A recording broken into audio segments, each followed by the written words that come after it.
ধান ডাইরেক্ট বস্তাতে ঢুকবে। গাড়িটা দিছি 1 বছর হলো, ডাইরেক্ট ধান বস্তা থেকে।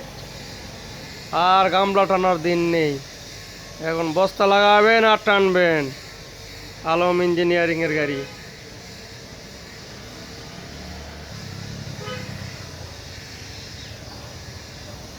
বস্তা টানার দিন শেষ। এই যে ধান এদিক দিয়ে পড়বে, এই যেটাতে ধান পড়বে, আর এই যে এদিক দিয়ে হাওয়া হবে।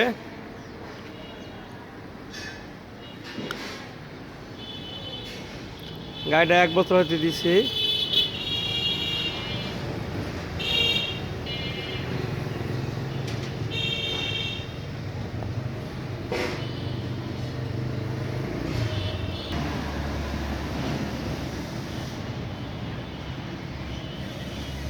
গাড়িটা দেখতেছেন।